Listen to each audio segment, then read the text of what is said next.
ሰላም ሰላም፣ ውድ የተከበራችሁ የአስቴር ቤተሰቦች እንዴት ናችሁ? ደህና ናችሁ ወይ? ከስንት ጊዜ በኋላ ተመልሼ መጥቻለሁ ወደ ዩቱቤ። እንዴት ናችሁ? አላችሁልኝ? ደህና ናችሁ?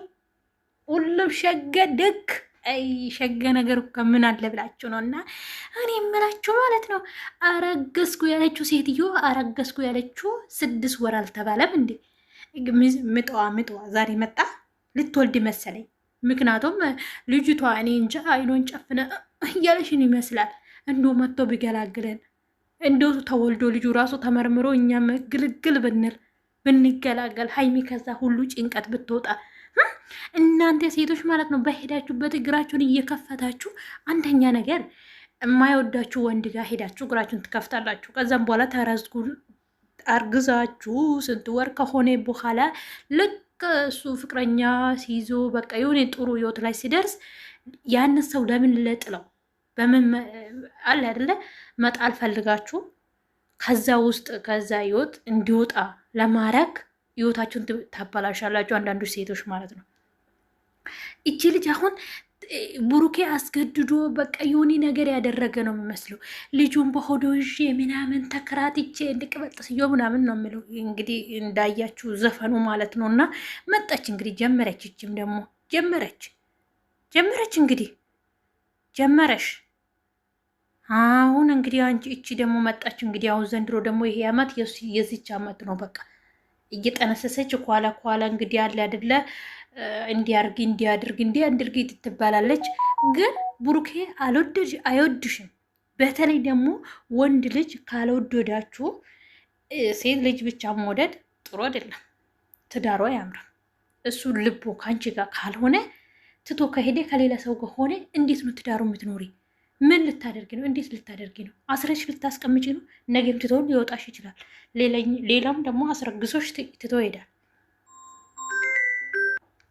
ለምሳሌ አሁን እኛ ሴቶች ራሱ ማለት ነው ወንድ ለምሳሌ እሱ ይወድናል፣ እኛ አንወድም አይደለ?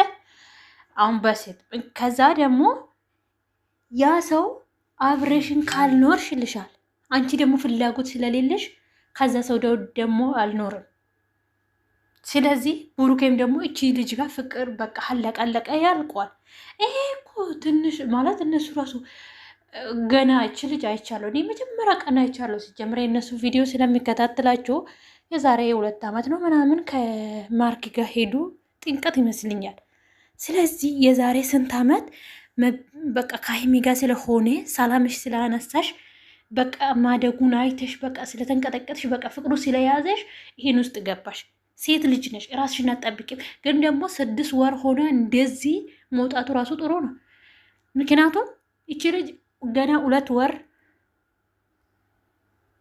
አስባችሁታል? ገና 2 ወር ሆና ብለቀቅ ይሄ ቪዲዮ እንደዚህ ብትናገር ጭንቀቱ ራሱ 9 ወር እስከምትሞላ ድረስ አሁን 6 ወር ናት አደረ 6 ወር ከምናምን ናት አደለ? ስንት ወር ነው የሚቀራት? 2 ወር ከምናምን ናት የምትቀራት። እሱ ራሱ ጭንቅ ነው። ምን ይፈጠር ምን ይሆናል? በስማም ለጭንቀት እኮ 1 ሰዓት አትነጋም፣ 1 ሰዓት አታልቅላችሁ። እንኳን 2 ወር አይደለም።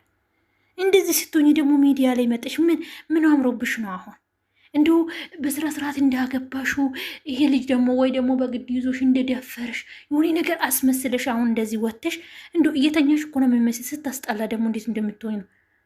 ክብርሽን ማትጠብቂ በሄድሽበት እግርሽን እየከፈትሽ የብሩክ የሆነ ያልሆነ የራሱ ምን እናቃለን። ይሄ እኮ ከዛም ቃምመሽ አንቺ አሁን ልጁ ላይ መጥሽ እንግዲህ ብሩኬ ነው አልሽ ማለት ነው። መጀመሪያ እንግዲህ አንድ ቀንና ካርጎሽ ከሆነ እንግዲህ ልጁ እንደንዝዘሽ የሆነ ነገር አድርገሽ ማለት ይምባል መጣልሽም ምንም እኮ አልመጣልሽም። በግድ ምን ታደርጊ? በርበሬ ተቀቢ እናት ያለ እንባሽ እንዲመጣ አይንሽ ላይ ሆዱን በወደሽ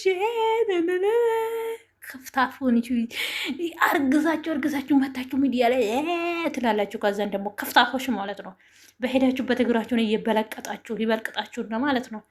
ምን ትመስላለች? በእናታችሁ እንዴት እንዳስጠላችኝ ከምሬ ነው። አሁን ባለፈው ሀይሜ እንደዚህ ስትወርቅ የሆነ ነገር ጭንቅላቱ ላይ ቢመጣችው ልጅ እንዲህ ምንም አይለቅሽ ነበረ። እስከ ዛሬ ራሱ ህይወትሽ አይኖርም ነበረ። ብሩኬ የእውነተኛ እውነት ልጁ የእሱ ከሆነ ያሳድጋል፣ ምንም አይደለም። ለአንድ ልጅ ደግሞ ማለት ነው። ግን ደግሞ ከአንቺ ጋር የመኖር ግዴታ አለበት፣ ግዴታ ያለበት በቃ። ግን ደግሞ ልጅ ካለው ቢሆን በዛ ምክንያት እያረግሽ ልጄና ያለው ምን ይላለሁ። ለሀይሚ እኮ እሱ ነው ያሰበችው። ጭቅጭቁ ሴት ልጅ አንተ ከጀመረች ሴጣን ናት። በቃ አታልቅም። ሲያስፈልጋትም ልጁን የሆነ ነገር እያስመስለች ደግሞ አሁንም በሆነ ነገር አስነክታ ሁለተኛን ትደግማለች። እቺ እንደዚህ አይነት የለመደችውን አትቀመጥም። ስራ ጥግ ወጥ የሆነችው ማለት ነው። እና ተኛች በቃ እዚህ ጋር ተኝታለች ለጥ ብላ ማለት ነው። እናቴ በዚህ ሰሞን እንግዲህ ሚዲያ ላይ ወጥተሻል አንዴ በቃ እኔ ነኝ በይ እንግዲህ አልቅሽ ትቶኝ ሄደ በይ። ብሩኬ መቼም ከልቡ ከአንቺ ጋር አይደለም፣ ከአንቺ ጋር አይደለም። ከምሬን ብሩኬና ሀይሚ መቼም አይለያዩም። እውነት ለመናገር የሚፈቃቅረው በቃ ሁለት ጥንዶች ቆንጆ ልጆች ናቸው። ገና ከነሱ ብዙ ነገር እንጠብቃለን። እንዳንቺ ደግሞ በሄድ እኔ ሀይሚና ብሩኬ ስንት ዓመታቸው ነው? አንድ ቤት ራሱ እየኖሩ ነው። ስርዓቱን ጠብቃ ቁጭ የምትለው አንቺ ግን ሌላ ቦታ ጠርተሽ ልጁ የሆነ ነገር አድርገሽ ነው። እኔ ወይ ሴቶች እንደው ቅንቅን እኮ ነው የጨመረባችሁ እናንተ ማለት ነው። እንደው ቅንቅና ሙላ ማለት ነው። በሄዳችሁበት እንደው ምትርከሰከሱ